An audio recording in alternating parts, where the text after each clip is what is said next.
নমস্কার, headlines Bengal verdict 2026-এ আপনাদের স্বাগত। আমি সম্রাট। আর আপনারা জানেন যে বাংলার ভোট নিয়ে আমরা প্রায় 1.5 মাস ধরে আলোচনা করছি বিভিন্ন অতিথিদের সঙ্গে, বিভিন্ন কখনো সাংবাদিক, কখনো আইনজীবী, কখনো বা অন্য পেশার অতিথিরাও আমাদের এখানে এসছেন এই রাজনৈতিক আলোচনায়। আজকে দুই প্রজন্মের দুই সাংবাদিক আমার অতিথি হিসাবে আমাদের এই অনুষ্ঠানে এই মুহূর্তে হাজির হয়েছেন।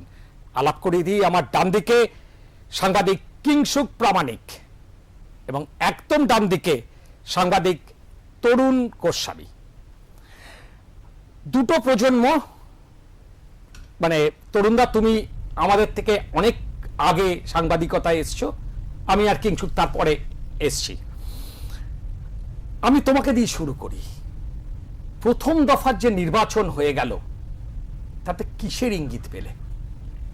দেখো, মানুষের চিন্তার প্যাটার্ন পাল্টে যাচ্ছে। আমি তো সাইকোলজির ছাত্র, সোশ্যাল সাইকোলজি বিশেষ করে। আগেকার দিনে আমরা যখন পেশায় যোগ দিই তখন ভোট হচ্ছে অভ্যাসে, এখন ভোট হয় সচেতনতা এবং কৃতজ্ঞতায়। এটা পরিষ্কার মনে রাখতে হবে। কালকে যে মানুষ, মহিলারা লাইনে দাঁড়িয়ে ভোট দিলেন, সেটা কিন্তু বিভিন্ন যে পরিকল্পনা রাজ্য সরকার নিয়েছে, একদিকে সেইগুলোকে গ্রহণ করা এবং কৃতজ্ঞতা, এটা কিন্তু আগে কোনো দিন ছিল না। আগে না পাওয়ার ভোট, অভ্যাসের ভোট, এখন সচেতনতার ভোট। আমি অনবরত গ্রামে যাই রামকৃষ্ণ মিশনের কাজে। এখন যে মানুষের সচেতনতা, বিশেষ করে মহিলাদের যে সচেতনতা এসছে, কল্পনা করা যায় না। মুখস্থর মতন বলে যাবে বাড়িতে কি কি পরিচয় কাজ সরকারি সহায়তা পায়, এবং এই যে সহায়তাকে অনেকে ডোল বলে না, তারা মূর্খের স্বর্গে বাস করছে। আসবো আমি কিছু একই প্রশ্ন, যে প্রথম দফা 23 তারিখে যে প্রথম দফার নির্বাচন বাংলায় হলো, তাতে কিসের ইঙ্গিত দিল? এত পার্সেন্টেজ অফ ভোট বলি না, আমি পার্সেন্টেজটা কিন্তু এত ধরছি না। কারণ হচ্ছে যে পার্সেন্টেজটা ভোট হয়েছে, 10% ভোট কেটে গেছে। মানে আমাদের ভোটটা যদি ছিল 7,66,000, সেই ভোটটা মানে 7,66,00,000, আর এখন ভোটটা গিয়ে দাঁড়িয়েছে কিছু কম বেশি হবে, সেটা 6,77,00,000। তো এই জায়গায় 90 লক্ষ মানুষ একটা তালিকার বাইরে চলে গেছেন। তার ফলে পার্সেন্টেজটা হচ্ছে, তালিকায় যখন এই 24 সালে এটাতে ভোট হয়েছিল বা 21 সালে যখন ভোট হয়েছিল, অলমোস্ট 85% ভোট পেয়েছিল, এই ভোট পড়েছিল। তো যদি 10% ভোট কমে যায়, তাহলে ন্যাচারালি যদি আজকের হিসেবটা করা যায়, তাহলে দেখা যাবে কিন্তু যা ছিল অলমোস্ট সেরকমই আছে, 2-3% একটু বেশি। এই যে বেশি ভোট একটু পড়েছে, যেটা নিয়ে এত আলোচনা হচ্ছে, এটার একটা কারণ হচ্ছে এসআইআর। একদম পরিষ্কার, কোনো বাড়তি কোনো আলোচনায় যাওয়ার কিছু নেই যে বেশি ভোট হলে পরিবর্তন, বেশ কম হলে পরিবর্তন নয়। পশ্চিমবঙ্গে বেশি ভোট হয়েছে গতবারও, কিন্তু আবার মমতা বন্দ্যোপাধ্যায় ক্ষমতা এসে, তাতে কোনো ইয়ে হয়নি, ওটা আমি ধরছি না। কিন্তু আমি যেটা বলতে চাইছি যে এসআইআর এর একটা সমস্ত মানুষের মধ্যে একটা ভয় ঢুকে গেছিল যে আমার ভোটটা আছে তো, তালিকার মধ্যে আছে তো, আর যদি নাও থাকে তাহলে আমার কি কি জায়গা থেকে আমি বাদ চলে যাব। এখন একটা নতুন টেন্ডেন্সি যে ভোট যদি না দিই তাহলে কেটে দেবে না। তো মানুষ তো সবাই জানে যে যদি ভোটার লিস্টে আমার নাম না থাকে তাহলে আমার আধার কার্ড থাকবে না, আর যদি আধার কার্ড না থাকে তাহলে আমার পাসপোর্ট থাকবে না, যদি পাসপোর্ট বা আধার কার্ড না থাকে তাহলে লক্ষ্মীর ভান্ডার পাবো না, লক্ষ্মীর ভান্ডার না পেলে আমি চাকরির পরীক্ষায় অ্যাপ্লিকেশন করতে পারবো না, বা এইরকম সমস্ত কিছু জড়িয়ে আছে যে আমি যদি একটা সিম নিতে যাই তাতেও আমার ভোটার কার্ড, আধার কার্ডটা লাগে। আমি তরুণদা যেটা জিজ্ঞেস করতে চাই, যে একটা আমরা যেটা সাংবাদিকতার প্রথম দিন থেকে শুনে এসেছি বা পরবর্তীকালে আমরা দেখেওছি, যত বেশি ভোট পড়বে সেটা সরকারের বিপক্ষে পড়ে। এই কনসেপ্টটাই আমরা জেনে এসেছি বা শুনে এসেছি। এটা শুরু করেছিলেন প্রণয় রায়, অ্যান্টি ইনকামবেন্সি। রাইট। তারা কিন্তু শব্দটা কেউ জানতো না, এবং অ্যান্টি ইনকামবেন্সি ভোট কোথাও হলেও পশ্চিমবঙ্গে তা নয়। পশ্চিমবঙ্গের ভোটের প্যাটার্নটাই আলাদা। পশ্চিমবঙ্গে অ্যাওয়ারনেসে ভোট হয়, যে যাই বলুক। আমার গ্রাম ঘুরে মনে হয়েছে এখানকার মানুষ অনেক বেশি সচেতন, এবং সচেতনভাবে তারা ভোটটা দেন। ফলে যদি কাজ গভর্নমেন্ট না করতো, এই ভোট পেত না। কারণ এবার তো প্রমাণিত যে বহিরাগত নেই, গুন্ডাবাজি নেই, কিছু নেই। এটা হচ্ছে ছাঁকা ভোট। কিংশুক যেটা বলছিল, অনেক সংখ্যা কমে গেছে, কিন্তু ছাঁকা ভোট তো, এই ছাঁকা ভোটে মানুষ স্বতঃস্ফূর্তভাবে ভোট দিয়েছে, যে যাই বলুক। কিন্তু একই প্রশ্ন, যে যত বেশি ভোট তত এটাই আমরা চিরকাল দেখে এসেছি বিভিন্ন রাজ্যের ক্ষেত্রে বা কেন্দ্রের ক্ষেত্রে আমরা দেখে এসেছি। না, আমি বললাম তো এটা একটা তত্ত্ব, কিন্তু তত্ত্ব, বাস্তবে একদমই তত্ত্বের কথাই বলছি। বাস্তবে আমি তো বলছি যে 2021 সালের ভোট সেটা তো স্থিতাবস্থায় বজায় রইল, প্রত্যাবর্তনই রইল। 85% মানুষ ভোট দিয়েছিল, সংখ্যালঘু এলাকাতে 95% মানুষ ভোট দিয়েছিল, যেটা এবারও দেখা গেছে। তো বেশি ভোট মানে পরিবর্তন হয়ে যাবে তা নয়, বেশি ভোট মানে এটাও তাগিদ যে যে অবস্থাটা রয়েছে সেটাকে বজায় রাখা। অর্থাৎ কিনা যে এই সরকার, যে সরকার এখন ক্ষমতায় রয়েছেন, তারা যে কিছু সামাজিক প্রকল্পের একটা বন্ধন তৈরি করেছেন, যে সরাসরি একটা বেনিফিশিয়ারি, একটা উপভোক্তা শ্রেণী তৈরি হয়েছে, যারা কিনা মনে করছেন যে যদি কোনোভাবে এই সরকার না থাকে তাহলে আমি ওই সুযোগটা পাবো না। যার জন্য কিন্তু বিরোধী যারা আছেন তারা কিন্তু বলছেন না না আমি ওটা দেবো, ডবল দেব। গত 21 সালে তারা বলেছিলেন যে ওটা বন্ধ করে দেব, ওটা ভিক্ষা। কিন্তু এবারে আপনি যদি ইস্তেহারটা সম্রাট যদি তুমি দেখো, তাতে তুমি দেখতে পাবে যে সেখানে তারা বলছে যে সংকল্প পত্র যে আমরা 1,500 করে দেবো। তার মানে কি, যে প্রকল্প চলছে সেটাকেই তারা এন্ডোর্স করছেন যে এইটাই চলবে এবং আমরা আরো বেশি দেব, আরো প্রতিশ্রুতি দিচ্ছেন। তো ন্যাচারালি বেশি মানুষ ভোট দিচ্ছেন এই তাগিদেই যে আমার যে সরকারটা রয়েছে এই সরকারটাকে আমি সমর্থন করছি, অতএব আমি এই সরকারের পক্ষেই ভোটটা দিচ্ছি। আমি এই জায়গা থেকে, তুমি জাতক সাইকোলজি স্টুডেন্ট, সেই জায়গা থেকে আমি জানতে চাই যে মানুষের সাইকোলজি কি বলে। আমি 1,500 পাচ্ছি কনফার্ম, আর আমি 3,000 পেতে পারি, মানুষ কোন সাইকোলজিক জায়গা থেকে আমি পেতে পারিটা মানুষ ইন্টারেস্টেড নয় কি পাচ্ছি। আর তাছাড়া ওই লক্ষ্মীর ভান্ডারটাকে বড় করে দেখো না, দুটো প্রজেক্ট আমরা কেউ দেখছি না, একটা হচ্ছে যুবসাথী আর একটা স্টুডেন্ট ক্রেডিট কার্ড।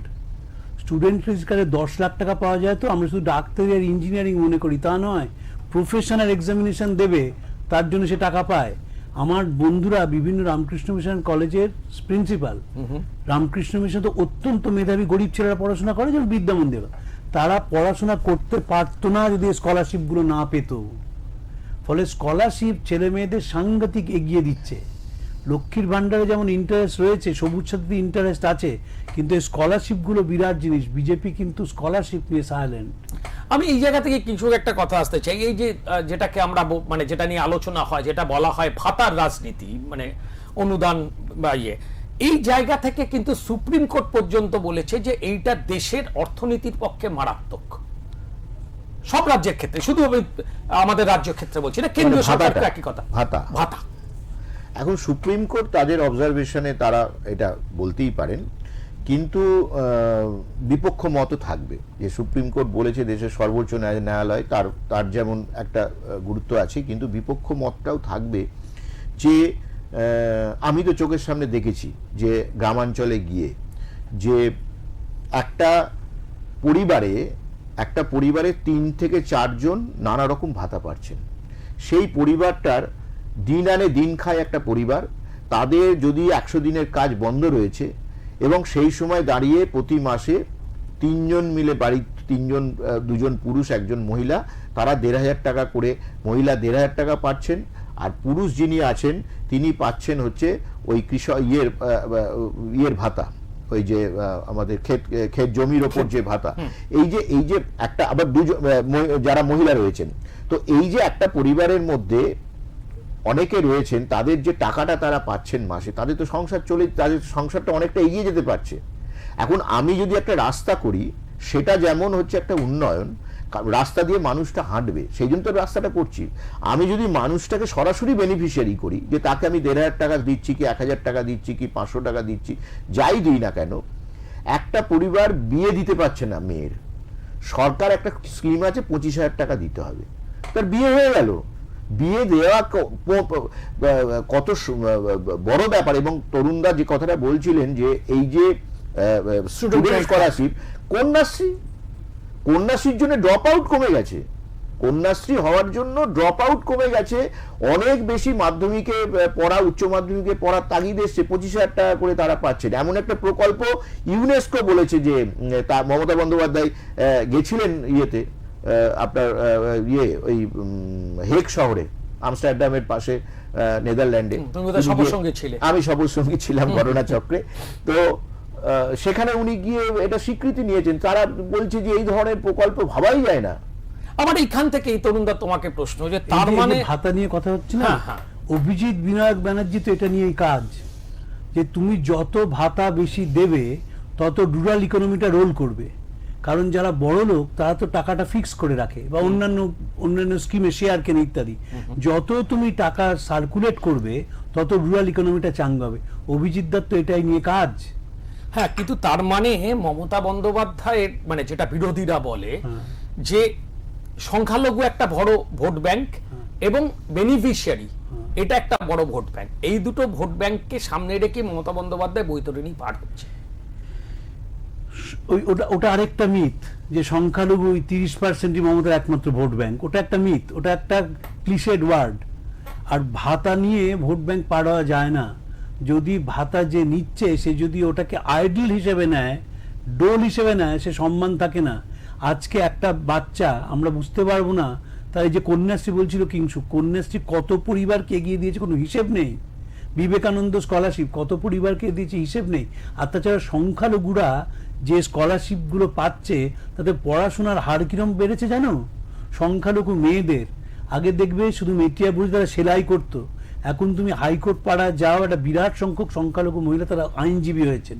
ডেন্টিস্ট্রি প্রচুর মহিলা করছেন। এবং কলকাতা শহরে মনে রাখবে 4 জন সরকারি হাসপাতালের বড় সার্জন সবাই মাইনরিটি কমিউনিটির। সংখ্যালঘু জায়গাটা তো আসবেই, কিন্তু তার আগে কিছু প্রধানমন্ত্রী নরেন্দ্র মোদী একটা অভিযোগ বারবার করছেন এই রাজনীতি নিয়ে, যে আমরা যে আয়ুষ্মান ভারত বা অন্যান্য আরো স্কিম সেগুলো এই রাজ্যে চালু করতে দিচ্ছেন না মমতা বন্দ্যোপাধ্যায়, তাহলে মানুষটাকে আরো বেনিফিটেড হতো। এখানে যে রাজ্যে আয়ুষ্মান ভারত আছে সে রাজ্যে স্বাস্থ্যসাথী নেই। স্বাস্থ্যসাথী এই রাজ্যের এমন একটা প্রকল্প, এই যে এতগুলো আমরা ভাতা বা প্রকল্প নিয়ে আলোচনা করছি, স্বাস্থ্যসাথীর মতো ইউনিক প্রকল্প ভাবা যায় না। যে গ্রামের গরিব মানুষ, তিনি, আমি নিজে দেখেছি SSKM হসপিটালকে দাঁড়িয়ে এরকম করে প্রণাম করছেন। আমি তাকে জিজ্ঞেস করেছি আপনি প্রণাম করছেন কেন? বললো ওই মমতা ভাতা দিয়েছিল, 5 লাখ টাকা পেলাম, এই মমতার যে স্কিম আছে 5 লাখ টাকা পেয়েছিলাম বলে আমার ছেলেটার কিডনি অপারেশন করে নিয়ে যাচ্ছি, না হলে আমি এই সুযোগটা পেতাম না। তো আমার বক্তব্য হচ্ছে প্রধানমন্ত্রী যেটা বলছেন আয়ুষ্মান ভারত, সেটা কেন্দ্রীয় সরকারের একটি প্রকল্প, কিন্তু আয়ুষ্মান ভারতের সাকসেস রেটটা কত, আর একটা রাজ্যের অঙ্গরাজ্যের একটা স্বাস্থ্যসাথী স্কিমের সাকসেস রেটটা কত, দুটোর মধ্যে তুলনা করলেই বোঝা যাবে যে ওইটি আর এইটি কেন নয়। আর মমতা বন্দ্যোপাধ্যায়ের বক্তব্য হচ্ছে যে আপনার প্রকল্প, সেখানে মানে মুখ্যমন্ত্রী যেটা বলছেন যে আপনি 50% দেবেন, আমি 50% দেব, কিন্তু আপনি বলবেন আমার প্রকল্প, আপনি কখনো বলবেন না যে এটা রাজ্য সরকারেরও প্রকল্প। তাহলে আমি আমার মতো একটা প্রকল্প করে নিই।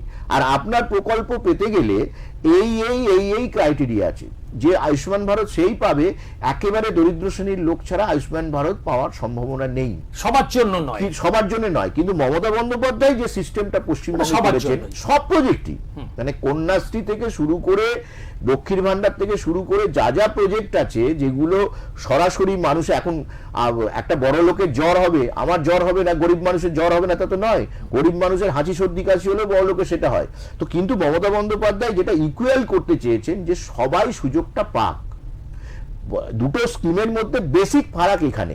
তো ন্যাচারালি এটা একটা সংঘাত, সবকিছু আবহেই একটা কেন্দ্র রাজ্য সংঘাত চলছে, এবং মমতা বলেছেন যে আমরা ওটা নিচ্ছি না। আমি যেটা আরেকটা জায়গায় আসতে চাইছি, না আমি আসছি এই পয়েন্টটাতে, আমরা একটা আরো করে অনেকগুলো পয়েন্ট আছে। এই যে SIR হলো, এত বিতর্ক এটা নিয়ে, মানে আমি যদি ওয়ান লাইনার জিজ্ঞেস করি, অ্যাডভান্টেজ কে হলো? তৃণমূল পেলো না বিজেপি? তৃণমূল, কোনো সন্দেহ নেই। সেখানে মানুষ ভয় পেয়ে রইল, প্যানিকড হয়ে গেল, মনে করলো ভোটের লাইনে না দাঁড়ালে আমাকে NRC করে ডিটেনশন ক্যাম্পে পাঠাবে, অতএব আমার ভোট দিতেই হবে। তৃণমূল বেনিফিটেড হলো। কিংসুক তো অনেক বেশি ঘুরেছে রাজ্যটা। আমি যে কথাটা বলতে চাই, যে কোনো সরকার ক্ষমতায় যখন থাকে তার সময়কালের মধ্যে একটা সময়ের পর তার বিরুদ্ধে অ্যান্টি ইনকামবেন্সি তৈরি হয়। তৃণমূল সরকার 15 বছর ক্ষমতায় আছে, মমতা বন্দ্যোপাধ্যায় অনেক কাজ করেছেন, এ নিয়ে কোনো ইয়ে নেই, সব মানুষ তাতে প্রচুর বেনিফিশিয়ারি তৈরি হচ্ছে, অনেক উপকৃত হচ্ছেন। কিন্তু ক্ষমতা দীর্ঘ হলে, সেটা মমতাও খুব ভালো করে জানেন, যে মানুষের মধ্যে একটা প্রতিষ্ঠান বিরোধিতা ব্যাপার থাকে, এবং নতুন জেনারেশন যারা আসে তারা এই প্রতিষ্ঠান বিরোধিতাতে মুখ্য ভূমিকা নেয়। পশ্চিমবঙ্গের আমি জানি না বিজেপি এত বড় বড় রাজ্যে এরা ভোট করছে, এত কিছু করছে, পশ্চিমবঙ্গের ক্ষেত্রে তাদের কোন থিঙ্ক ট্যাঙ্ক কাজ করলো? এখানে তো অনেকগুলো বড় বড় ইস্যু ছিল, যে ধরা যাক যে আরজি করের ঘটনা, ধরা যাক 26,000 চাকরির ঘটনা, ধরা যাক হচ্ছে শিক্ষামন্ত্রীর জেলে যাওয়ার ঘটনা, এটা এতগুলো ইস্যু ছিল। তো সেই ইস্যুগুলো এইবার ভোটে কেউ আলোচনা করেছে? কেউ বলছে যে এই কথাগুলো? কোনো আলোচনা নেই। আলোচনা একটাই হচ্ছে যে পশ্চিমবঙ্গের মানুষের ভোটাধিকার থাকবে কি থাকবে না। এটা তো মমতা বন্দ্যোপাধ্যায় সৃষ্টি করেননি, এই ইস্যুটা তৈরি করেছে বিজেপি, এবং তারাই এই ইস্যুটার ফল ভোগ করছে, যে তার এই ইস্যুটা তৈরি করার জন্য। তো সেই কারণে আমি বলছি যে এই এসআইআর এর যাবতীয় বেনিফিট, যাবতীয় সুযোগ বিজেপি এখানকার সমস্ত ইস্যু নষ্ট করে দিয়েছে। যে এই ইস্যুটা দিয়ে ধরে ভেবেছিল যে তারা এই ভোটটা কমিয়ে দিতে পারলেই বোধহয় জিতে যাবে, তাদের একটা ধারণা ছিল 58 লক্ষ না কত ভোট কম করলেই বোধহয় জিতে যাবে, কিন্তু ওইভাবে তো হয় না। একটা দাঁড়িপাল্লায় যদি আমি কিছু ওজন করি, দুটো ওজন মিলে গেল মানে সবকিছু ঠিক হয়ে গেল, তা তো হয় না কখনো। তাহলে এসআইআরটা হচ্ছে গিয়ে বিজেপির পক্ষে যাচ্ছে না এখনো পর্যন্ত। আমরা যা সাংবাদিকরা যারা বুঝছি, গ্রামে গঞ্জে মানুষের মধ্যে অসম্ভব আতঙ্ক যে আমার নাম যদি ভোটার লিস্টে না থাকে তাহলে আমাকে বেরিয়ে যেতে হবে। এটা আরো বেড়েছে, স্বরাষ্ট্রমন্ত্রী এসে কলকাতায় বলেছেন যাদের নাম তালিকায় নেই তাদের কিন্তু আমরা। ঠিক, একদমই। আমি আরেকটা জায়গা থেকে তুমিও যাহাতো বিভিন্ন কাজে, তোমার কাজের সূত্রেও তোমাকে জেলায় গ্রামে ঘুরতে হয়, কিংসুক তো যাই, আমি কিংসুর কাছেও আসবো একই জিনিস। আরএসএস এর প্রভাব এবছর নির্বাচনে কখনো বাংলায় এতটা দেখিনি। এবার যেভাবে আরএসএস নেমেছে বর্ডারিং এরিয়াস, আমি আলিপুরদুয়ারে গিয়েছিলাম, দেখেছি, দিনহাটায় দেখেছি, কোচবিহারে দেখেছি, জলপাইগুড়িতে দেখেছি, নদিয়াতে দেখেছি, মালদায় টু এ গ্রেট এক্সটেন্ট দেখেছি। কারণ আরএসএস বিভিন্ন হিন্দু সংগঠন থেকে সহায়তা পাচ্ছে ক্ল্যান্ডেস্টাইন ওয়েতে, তার মুখে কিছু বলছে না, কিন্তু আর সমর্থন দিয়ে দিচ্ছে আরএসএসকে। আরএসএস এর মুশকিল হচ্ছে কি, আমরা একটা খুব বড় জিনিস ভুল করে ফেলি। আমাদের পশ্চিমবঙ্গে রিলিজিয়াস ফান্ডামেন্টালিজম চলবে না। আমরা ব্রাহ্মণ হলে অন্য ধরনের ব্রাহ্মণ, কিন্তু আমাকে টিএন সেশন বলেছিলেন তুমি মাংস খাচ্ছ, you look like a Brahmin, do you put on sacred thread? আলাম না, আমরা পইতে না পড়েও ব্রাহ্মণ, আমরা মাছ মাংস খেয়েও ব্রাহ্মণ, যেটা সাউথ ইন্ডিয়ায় ভাবতে পারে না ওরা। ফলে তুমি যে রিলিজিয়াস ফান্ডামেন্টালিজম আনবে, সঙ্গে সঙ্গে প্রশ্ন উঠবে তোমাকে ধর্মের ঠেকাটা কে দিয়েছে। কিন্তু বিভিন্ন জেলা প্রধান সকল মানে পশ্চিমবঙ্গের সব জেলায় তোমার ঘোরা হয়ে গেছে, এবং আরএসএস এর যে এবারে যে এই প্রভাব উত্থান, প্রভাব শব্দটা আমি ঠিক বলবো না, আরএসএস এর নামা এরকম ভাবে তো কোমর বেঁধে কোনোদিন আরএসএস নামেনি। এখন ব্যাপারটা হচ্ছে যে এইবার বিজেপির সামনে গত 3টে ইলেকশন থেকে ধরে নেওয়া যায় যে না 2019 সালের লোকসভা ভোট থেকে যে বিজেপির উত্থান তো শুরু হয়েছে, যে পরপর 16 সালে বাম কংগ্রেস জোট হারার পর থেকে এই জিনিসটা শুরু হয়েছে। তো এবারের ভোটটা হয়ে গেছে বিজেপির কাছে 3 থেকে 77 থেকে 148-এ পৌঁছানো যাবে কিনা। তো ন্যাচারালি শুধু আরএসএস বলে নয়, বিজেপির যারা মানে যে আতুর ঘরে বিজেপির জন্ম, সকলে মিলেই কিন্তু নেমেছে। এবার যদি বিজেপির ওয়ার রুমটা দেখা যায় গত 3 মাসে, তাহলে দেখা যাবে আরএসএস এর যারা কাজ করছে তারা সব আরএসএস এরই পুরনো প্রচুর রয়েছে, ক্যান্ডিডেট লিস্টেও হচ্ছে আরএসএস এর ভয়ঙ্কর প্রভাব। তারা মনে করছে যে শ্যামাপ্রসাদের মাটিতে এইটাই বোধহয় আমাদের এই সুযোগ আমাদের এসে গেছে ক্ষমতা দখল করার, সেইটা তারা নিতে চাইছে। এবং আরএসএস এর সংগঠন এমনি নানা দিকে ক্যাম্প ওদের ছিলই, এরকম নয় যে ছিল না, লোকজন ছিল, কিন্তু তাদের সমর্থন ছিল না। কিন্তু তারা একটা সমর্থন, মমতার বন্দ্যোপাধ্যায়ের যারা বিরোধী সেই দিকটা পরিসরটা একটা ফাঁকা হয়েছে, সেই জন্য বিজেপি সমর্থন পাচ্ছে। আরএসএস মনে করছে এই সময় যদি আমরা একটু আরো বেশি করতে পারি তাহলে হয়তো কিছুটা লাভ হতে পারে। কিন্তু তরুণদা যে ব্যাখ্যাটা করলো, পশ্চিমবঙ্গের হিন্দুত্ব বা ব্রাহ্মণ বা এই যে ব্যাপারটা, এটার সঙ্গে গোটা ইন্ডিয়ার সঙ্গে মেলে না, এখানকার ফিচারের সঙ্গে কোনো কিছু মানে এখানে মেলে না। এখানে 500 বছর সুলতানি আমল, মোগল আমল, এমন কারণ এত মুসলিম আমলের এত কিছু ঘটনা ঘটে গেছে। শ্রী চৈতন্য এসছেন, তারপর সেখানে ম্যাসেঞ্জার হয়েছে শ্রী চৈতন্য, তার মধ্যে থেকে কিন্তু হিন্দু ধর্ম মরে যায়নি। আমি এখান থেকে জানতে চাই যে বিজেপির তালে যে হিন্দুত্বের তাসটা, হিন্দুত্বের ইস্যুটাকে সামনে রেখে, যেটা মূলত শুভেন্দু অধিকারী বেশি করে খেলছে, খুব একটা ভোট বাক্সে ফ্যাক্টর হবে না। তুমি পারবে না হিন্দুত্বের তাস এখানে, জানো ইয়াং জেনারেশনের মধ্যে যারা শিক্ষিত তারা কিন্তু বিজেপির হিন্দুত্ব তাসটাকেই অপছন্দ করে। আমাদের দেশে ধর্ম কোনোদিন ছিল না। কিংসুকে যখন স্কুলে গেছে, তুমি স্কুলে গেছো, আমি স্কুলে গেছি, তুমি ধর্ম জানতে? তুমি জানতে কোন কাস্ট? জানতাম না তো। আমার ছেলে দিল্লিতে কলেজে পড়াতো, সে আমাকে ফোন করে, বাবা আমরা কোন কাস্ট? আমি না বিশ্বাস করতে পারছিলাম, কি কাস্ট মানে? বলো না, আমাকে ওরা জিজ্ঞেস করছে আমরা কি ব্রাহ্মণ না ব্রাহ্মণ না। একটা নাম করা কলেজ, আমি কলেজটার নাম বলছি না, ওখানে তো কলেজ সার্ভিস কমিশন নেই, 6 মাস করে নেট পাস করার পর পড়াতো। তো সেখানে জিজ্ঞেস করছে আমরা কোন কাস্ট। বিজেপির যারা সমর্থক না, তারা ওই উত্তরপ্রদেশের লখনৌ স্টেশনটায় তুমি নামলে, বেনারসের মন্দিরগুলো দেখলে ভাবলে বুঝি বিজেপি এরকম। তুমি থাকতে শুরু করো, তুমি বুঝবে বিজেপি কি। কিঞ্চুক একদম মানে সময় আমাদের কমে এসছে। দ্বিতীয় দফার 29 তারিখ দ্বিতীয় দফার নির্বাচন কতটা অবাধ ও শান্তিপূর্ণ হবে বলে আশা করছো? এইটা এবছর একটা ভালো যে কোনো হিংসা দেখছি না, কারণ আমরা নিজেরা, আমি প্রত্যেক বছর ইলেকশন কভার করেছি, ভোটের দিন গেছি, আমার পায়ের ওপর বোমা পড়েছে, এরকম ঘটনাও ঘটেছে। আমি ভয়ঙ্কর দাঙ্গার মধ্যে ইলেকশন কভার করেছি, তো এরকম অভিজ্ঞতা আমার অনেক আছে। ভোটটা যাতে শান্তিতে হয়, এবং আমি প্রেস ক্লাবের সেক্রেটারি হিসেবে অত্যন্ত খুশি এই কারণেই যে আমার কোনো সাংবাদিক ভাই সে আক্রান্ত হয়নি এবং তার উপর কেউ চড়াও হয়নি, একটি অভিযোগও আমি পাইনি। 29 তারিখেও আমার যেটা মনে হয় যে এই শান্তিটা বজায় রাখতে হবে, কিন্তু এই 29 তারিখের ভোটের যে ক্ষেত্রটা, যেমন আমরা একটা ভয় পাই ডোমকলে কি হলো, আমরা মুর্শিদাবাদ বা দিনহাটা এসবগুলোকে পর্বটা পেরিয়ে এসেছি, কিছু হয়নি। আমি এক্সপেক্ট করব কলকাতা সারাউন্ডিং এলাকাতেও যেসব জায়গাগুলো, 24 পরগনা কিছু কিছু এলাকা আছে, কলকাতার ভেতরেও কয়েকটা পকেট আছে, কিছু আছে। তারপরে হচ্ছে যে এদিকে কেশপুর, নন্দীগ্রাম এইসব ভোট হয়ে গেছে, এগুলো নিয়ে কোনো চাপ নেই। কিন্তু মূলত এই জায়গাতে যে শান্তিটা বজায় ছিল, এই শান্তিটা এই 29 তারিখেও আমার ধারণা একটা তো কন্টিনিউয়াস প্রসেসের মতো হয়। ইলেকশন কমিশন এই জিনিসটা একটা নিশ্চিত করতে পেরেছে যে অন্তত অশান্তি গন্ডগোল ছাড়া একটা ভোট হতে পারে। কতটা অবাধ ও শান্তিপূর্ণ তুমি আশা করো সেকেন্ড ফেজটা হবে? গন্ডগোল হবে না। আমি বহুকাল আগে থেকেই বলতে, আমার কিছু মাস্টারমশাই আছেন, তারা গভর্নমেন্ট কলেজে পড়াতেন, সব RSS হয়ে গেছেন। তো তারা আমাকে ফোন করে বলতেন বিরাট বোমা পড়বে, তাই জন্য তারা জাস্টিফাই করতেন সাঁজোয়া গাড়ি যে আর্মার্ড কার যে ডিপ্লয় করা হয়েছে বা ইলেকশন কমিশন জাস্টিফাই করতেন। আমি বলেছিলাম ওটা চড়ও হবে না, চড়ও হয়নি, কিন্তু খুচখাচ গন্ডগোল হয়েছে, ছেড়ে দাও। এবং বিজেপিও কালকে বলতে পারেনি ভোটে যে কোনো বড় গন্ডগোল হয়েছে। 29 গন্ডগোল। আসলে আমরা একটা ভুল করি, সেটা হচ্ছে আমাদের যে মিডিয়াকে তো খবর খুঁজতে হয়। কালকে যেমন মিডিয়ার কোনো খবর ছিল না, আমি দেখছিলাম কি খবর না হচ্ছে। এই 80,000 বুথে 10টা বুথে গন্ডগোল হয়, কিন্তু বাকি যে 70,000 77,000 ভোটে কিন্তু গন্ডগোল হয় না সব জায়গায়। তাই যে গন্ডগোল হচ্ছে তার নয়। কিন্তু কিছু একদম মানে আমি একটা জিনিস জানিয়ে রাখি যে আমি পরিচয়টা আগে দিইনি, আমি একদম শেষে দেব ঠিক করেছিলাম। কিংসুক প্রামাণিক শুধু সাংবাদিক নয়, আমাদের কলকাতা প্রেস ক্লাবের উনি হচ্ছেন সম্পাদকও।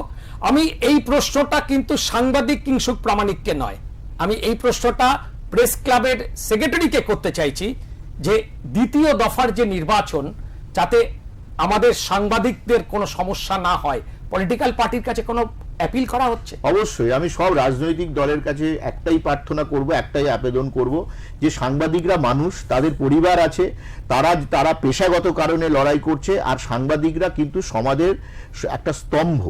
তাদের যে অধিকার আছে মানুষের কাছে সংবাদ, আপনি যেমন ভোটে দাঁড়িয়েছেন, আপনার পার্টি যেমন ভোটে লড়াই করছে, তেমনি সাংবাদিকের অধিকার আছে মানুষকে সংবাদ পরিবেশন করা। সাংবাদিকদের গায়ে কেউ হাত দেবেন না, সাংবাদিকদের অবাধে কাজ করতে দিন, এবং তাদের অধিকার যেটা সেটা যেন রক্ষা হয়। আমি এই আবেদনটা সমস্ত রাজনৈতিক দলের কাছে আরেকবার মনে করিয়ে দেবো যে দ্বিতীয়বার যেন কোনো রকম এই ঘটনা যেন না ঘটে, অতীতে যেমন ঘটেছিল। তোমাদের দুজনকে অসংখ্য ধন্যবাদ অনুষ্ঠানে আসবার জন্য। আজকের মতো আমাদের এই রাজনৈতিক আড্ডা এখানেই শেষ। আবার আগামী দিনে দেখা হবে অন্য কোনো অতিথিদের সঙ্গে নিয়ে। ততক্ষণ সবাই ভালো থাকবেন, সুস্থ থাকবেন। আনন্দ আর ভালোবাসার দীপ্তিতে গড়া সমুজ্জ্বল পরমা, ঠিক তোমারই মতো। শ্যাম সুন্দর কোম্পানি জুয়েলার্স, আগরতলা, উদয়পুর, ধর্মনগর, কলকাতা।